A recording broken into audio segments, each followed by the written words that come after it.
Hello everyone, welcome to stock secret YouTube channel. Kotak bank से related काफ़ी queries आ रही हैं जब से आरबीआई ने रिस्ट्रिक्शंस लगाई हैं उनकी कि ऑनलाइन चैनल्स जो हैं उनके या फिर जो मोबाइल चैनल्स हैं उसके थ्रू वो अब कस्टमर ऑनबोर्ड नहीं कर सकते। एंड उसके बाद से रेगुलरली स्टॉक में काफ़ी करेक्शन देखने को मिली और काफ़ी क्वेरीज आ रही है कि आगे क्या करना चाहिए, क्या अप्रोच होनी चाहिए। रिसेंट में स्टॉक के रिजल्ट्स भी आए हैं जो कि अच्छे रिजल्ट्स आए हैं, तो उस सबको देखते हुए हमारी स्टॉक में क्या अप्रोच रहनी चाहिए, हमें क्या करना चाहिए, तो वो हम आज टेक्निकली समझने की कोशिश करेंगे चार्ट्स पे। सीधा मैं आपको चार्ट्स पे लेके चलता हूँ। कुछ मैं आपके जो आपने कहीं ना कहीं से चीज़ें सुनी होंगी वो मिथ्स भी मैं इस वीडियो के थ्रू बर्स्ट करने की कोशिश करूंगा। और उसके अलावा मैं बताऊंगा कि क्या प्राइस पॉइंट है, कहाँ परफेक्ट एंट्री हो सकती है, कहाँ हमें स्टॉक को एग्जिट करना चाहिए, करंट मार्केट प्राइस पे क्या पिक्चर बन रही है। तो वो सब चीज़ें हम डिस्कस करने वाले हैं। चलते हैं सीधा चार्ट के ऊपर। देखिए, जिस दिन स्टॉक में करेक्शन आया था ना उस दिन ये कैंडल बनी थी स्टॉक के अंदर, यानी कि स्टॉक उस दिन 13% तक डाउन था। स्टॉक लोअर सर्किट पे ओपन होता है, 10% डाउन पे फ्रीज हुआ स्टॉक एक बारी में, और उसके बाद भी स्टॉक में करेक्शन रुकी नहीं। 13% तक डाउन हुआ और उसके बाद भी लगातार आप देख रहे हैं स्टॉक नीचे नीचे जाता जा रहा है। यानी कि एक बारी जो उसका लेवल था लगभग 1850 के पास का, वहां से 1550 तक आ चुका है, यानी 300 पॉइंट स्टॉक ऑलरेडी करेक्ट हो चुका है। अब समझने की कोशिश करते हैं कि लोगों में फियर किस बात का है। लोगों में फियर है कि ये करेक्शन आ रही है। ये देखिए, ये रेड कैंडल बन रही है इतनी बड़ी, ये शायद कंटिन्यू हो जाए। तो पहले समझते हैं कि क्या ये पहली बार है। करेक्शन स्टॉक में आना बहुत ही नॉर्मल चीज है। और करेक्शन हमेशा किसी ना किसी न्यूज को ये निकालते हैं, उसके वजह से ये स्टॉक अपने करेक्ट होके आइडियल प्राइस पे आता है, जहां पे इंस्टीट्यूशंस या बड़े प्लेयर बाइंग करते हैं और वहीं से स्टॉक दोबारा रॉकेट हो जाता है। अब आप देख लीजिए, स्टॉक में ये जो बड़ी रेड कैंडल बनी थी, ये कोविड के टाइम की कैंडल है। उसके बाद ये भी एक रेड कैंडल बड़ी बनी है। यहाँ पे भी काफी रेड कैंडल्स हैं, तो ये स्टॉक में काफी नॉर्मल चल रहा है। लेकिन जो मैं आपको अगला पॉइंट बताने वाला हूँ वो इम्पोर्टेंट है, क्योंकि ये जो कोटक बैंक का स्टॉक है ना, ये परफेक्टली डिमांड और सप्लाई को फॉलो करता है। चाहे उसमें कोविड की करेक्शन आ गई हो, चाहे स्टॉक में क्वार्टरली रिजल्ट्स खराब आ गए हो, चाहे कुछ भी आ गया हो, तो वो चीज मैं आपको भी चार्ट के थ्रू दिखाने वाला हूँ। और अगर आप चैनल पे नए हैं तो चैनल को सब्सक्राइब जरूर कर दीजिएगा। देखिए, 6 मंथ्स के चार्ट पे आ गया मैं। ये 6 मंथ्स का चार्ट है और मैं आपको हर लेवल मार्क करके दिखाऊंगा और दिखाऊंगा कैसे वो लेवल अच्छे से फॉलो हो रहा है। देखिए, ये स्टॉक में एक 6 मंथ्स का डिमांड जोन बना था, जिसमें हमें एंट्री मिलती है अगली ही कैंडल से। ये देखिए, 2018 में हमें एंट्री मिली, वहां से क्या हुआ, स्टॉक रॉकेट हो गया।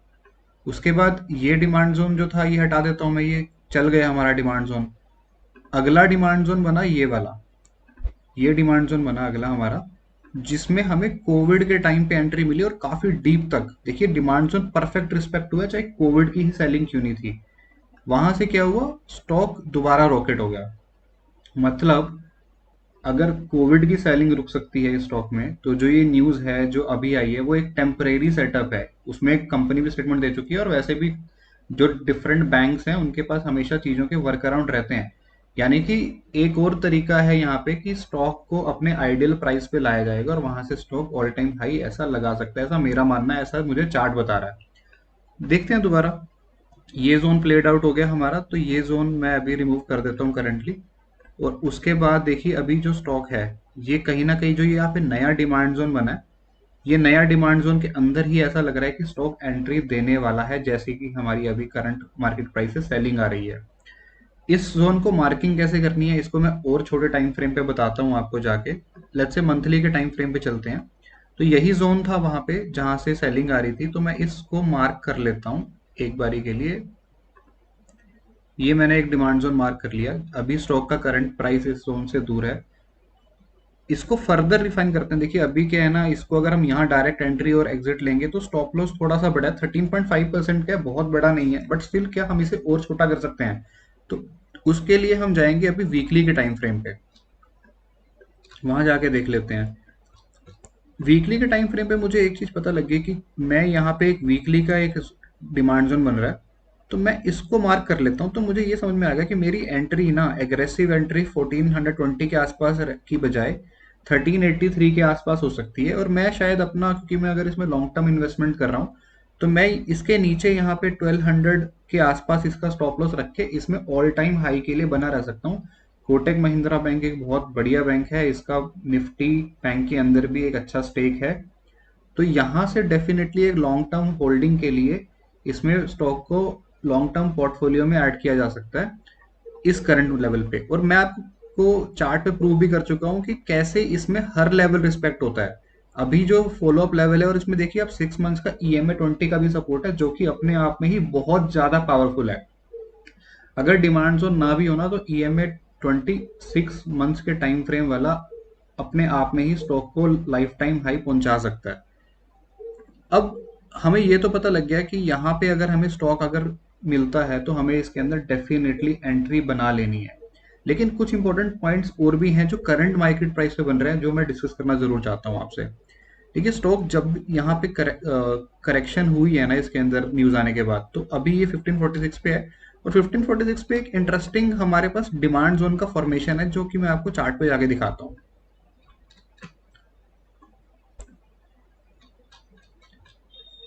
देखिए, यहाँ पे ना एक एक डिमांड जोन बन रहा है, टेम्परेरी सा डिमांड जोन है, क्वालिटी का नहीं कहूंगा, बट डिमांड जोन है तो है। उसको हम मार्क कर लेते हैं। और स्टॉक कहीं ना अभी इसी डिमांड जोन के अंदर, देखिए मैं चार्ट को जूम आउट कर देता हूँ, कहीं ना कहीं हमें इसी डिमांड जोन के अंदर एंट्री मिली है। अब मैं यहाँ से आपका एक दूसरा मिथ बस्ट करता हूँ, जो कि होता है कि रेंज में जब स्टॉक चल रहे होते हैं ना तो लोग काफी पैनिक कर जाते हैं। देखिए, ये मंथली का चार्ट है, ठीक है। मंथली के चार्ट पे क्लियरली हमें पता चल रहा है कि ये एक मैं लाइन ड्रॉ करता हूँ कि ये एक स्टॉक की लोअर रेंज है और ये एक स्टॉक की हायर रेंज है। तो अभी हो क्या रहा है ना, ये जिसको सपोर्ट और रेजिस्टेंस भी बोल देते हैं, कि स्टॉक कॉन्टिन्यूसली इसी रेंज के अंदर ट्रेड कर रहा था। आप देख सकते हैं इसी रेंज के अंदर ट्रेड कर रहा था, और कहीं ना कहीं स्टॉक ने इस रेंज को ब्रेक कर दिया है, जिसकी वजह से इसको ब्रेक डाउन बोला गया। और यहाँ से अब लोगों की एक्सपेक्टेशन है कि ये जो स्टॉक है कॉन्टिन्यूसली डाउन ट्रेंड में चला जाएगा। लेकिन क्या ये पैटर्न जो होते हैं, जो ये रेंज है, ये जो चैनल पैटर्न है, क्या ये हमेशा काम करते हैं? इसके लिए मैं आपको इसका आंसर दूं, इससे पहले मैं आपको लेके चलता हूं टाटा पावर के चार्ट पे, क्योंकि वो चार्ट समझना बहुत जरूरी है। जिससे पहले कि, क्योंकि मैं ऐसे डायरेक्टली आपको कुछ नहीं बताना चाहता, मैं आपको सीधा एग्जांपल्स, प्रैक्टिकल बेसिस पे चीजें प्रूव करके दिखाना चाहता हूँ। इसके अंदर कुछ कुछ मार्किंग्स हुई हैं, पहले मैं वो हटा देता हूँ। देखिए, टाटा पावर का चार्ट आपको दिख रहा होगा, उसमें क्लियर कट हमें पता है कि स्टॉक कैसे रॉकेट हुआ है। लेकिन उससे पहले मैं आपको दिखाना चाहूंगा 28 मार्च 2023 की कैंडल। मुझे डेट से याद है क्योंकि उस दिन कुछ स्पेशल हुआ था। तो चलते हैं चार्ट के ऊपर। 28, हाँ, ये देखिए यहाँ पे 20 करेक्ट। तो इसके अंदर आप समझिए पहले, ये जो चार्ट था ना टाटा पावर का, इसमें भी सेम ऐसा ही कुछ था कि एक जो ये एक रेंज में ये फंस चुका था। ये रेंज का लोअर एंड था और कहीं ना कहीं ये एक रेंज का हायर एंड था। स्टॉक इसी के अंदर ट्रेवर्स करता था।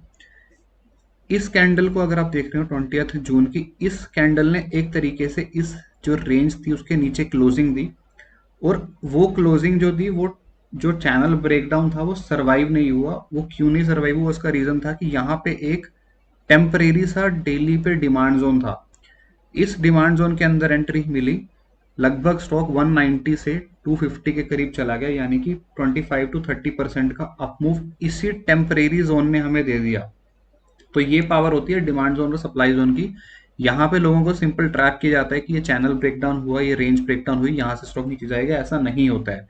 यहाँ पे डिमांड जोन में एंट्री मिली, स्टॉक एक अच्छा मूव दिया, लेकिन स्टॉक ने लाइफ टाइम हाई नहीं लगाया यहाँ से भी। आप देखिए, मैं चार्ट को फर्दर जूम आउट करता हूँ, ये फिर इसी रेंज में दोबारा आ गया। एक बार जो ये फॉलो अप डिमांड जोन बना, ये भी चल गया, जबकि इसमें कोई स्ट्रेंथ ही नहीं है, बट स्टिल चल गया। मैं आपकी अटेंशन यहाँ पे ड्रॉ करना चाहता हूँ इस डिमांड जोन पे, जो एक बहुत ही क्वालिटी का डिमांड जोन है। और कुछ ना कुछ ऐसा डिमांड जोन आपको कोटेक के चार्ट पे भी अभी फिलहाल दिखा होगा। ये वो डिमांड जोन है। इस डिमांड जोन के अंदर देखिए, टाटा पावर को एंट्री मिलती है 28 मार्च को, और वहां से जो हुआ वो आपको दिख ही रहा होगा। ये देखिए, स्टॉक नीचे आया ही नहीं। यही जो एंट्री पॉइंट था, मैंने टेलीग्राम पे भी डिस्कस किया था कि देखिए कैसे चैनल ब्रेकडाउन हुआ है, लेकिन ये सरवाइव नहीं करेगा, यहाँ से स्टॉक रॉकेट ओवर, यहीं पे एंट्री बना ली थी। तो कहने का मतलब ये है कि ये जो डिमांड जोन था ना, इतना पावरफुल था कि ये अकेला टाटा पावर को बहुत रेंज ब्रेकडाउन होने के बाद भी इसको ऑल टाइम हाई पे ले गया। एक जो स्लाइड डिफरेंस है ना टाटा पावर के चार्ट में और अभी जो कोटेक की करंट पिक्चर बन रही है, वो एक ये है कि जो ये डेली का डिमांड जोन था ना गाइस, जो मैंने मार्क कर रखा है, इसको वीकली का सपोर्ट था। यही एक क्रिटिकल पिक्चर है। तो आप देखिए, जो ये डेली का डिमांड जोन था, इसके साथ एक कोइंसाइडिंग वीकली का भी डिमांड जोन था, जिस जो काफी कॉन्फिडेंस दे रहा था कि ये जो डिमांड जोन है ये ब्रेक नहीं होगा, यहीं से स्टॉक रॉकेट हो जाएगा। कोटेक के चार्ट पे अगर मैं आपको लेके चलूँ ना, तो यहाँ पे सिर्फ एक डिफरेंस ये है कि ये जो डेली का ये जो मार्किंग्स मैंने किए हैं, एक बारी के लिए मैं इसे रिमूव कर देता हूँ ताकि आपको थोड़ा क्लियर हो। चैनल पैटर्न किसी को नहीं पता, बहुत अच्छी बात है। पता है तो भूलने की कोशिश कीजिए, मैं यही कहूंगा आपको। इनसे कुछ नहीं होता, लाइनें खींचने से कुछ नहीं होता कभी भी।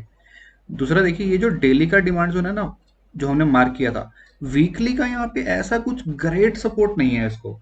तो जो भी अभी जैसे और उसमें सेलिंग जैसे एकदम एग्रेसिव हो रही है ना, इतना सेलर्स एक्टिव हैं, तो मैं आपको ये रिकमेंड करूंगा, चाहे स्टॉक में क्वार्टरली रिजल्ट्स बहुत ही अच्छे आए हैं, हमें डायरेक्ट एंट्री इस जोन पे नहीं लेनी है। तो उसमें हमारा एक्शन पॉइंट क्या रहेगा ना, मान लो जैसे रिजल्ट अच्छे हैं, कुछ भी स्टॉक में पॉजिटिव होता है, हम एक इसमें सप्लाई जोन ब्रेक होने का वेट करेंगे। हम कहेंगे कि हमें एटलीस्ट ट्रेंड का सपोर्ट चाहिए या कुछ हमें स्टॉक में स्ट्रेंथ दिखनी चाहिए ताकि हम इसमें एंट्री लें। तो ये जो अभी रिसेंटली एक सप्लाई जोन फॉर्म हुआ है ना, इसको मैं एक बार रेड कलर में मार्क कर देता हूँ। हम चाहते हैं कि एक बार जो स्टॉक है ना, वो इस सप्लाई जोन के ऊपर यानी कि 1647 के ऊपर क्लोज हो डेली बेसिस पे। और उसके बाद जो भी अगर क्लोज होता है तो हमें ये पता लगेगा कि ये स्टॉक में स्ट्रेंथ है, और उसके बाद हम उसके अंदर एक फॉलो अप डिमांड जोन में एंट्री लेंगे। मैं क्या कहना चाह रहा हूँ, मैं आपको फिर से कुछ ड्राइंग करके समझाने की कोशिश करता हूँ। मान लीजिए स्टॉक के रिजल्ट अच्छे हैं, सब कुछ है पॉजिटिव, इसमें मोमेंटम बनता है आने वाले टाइम में।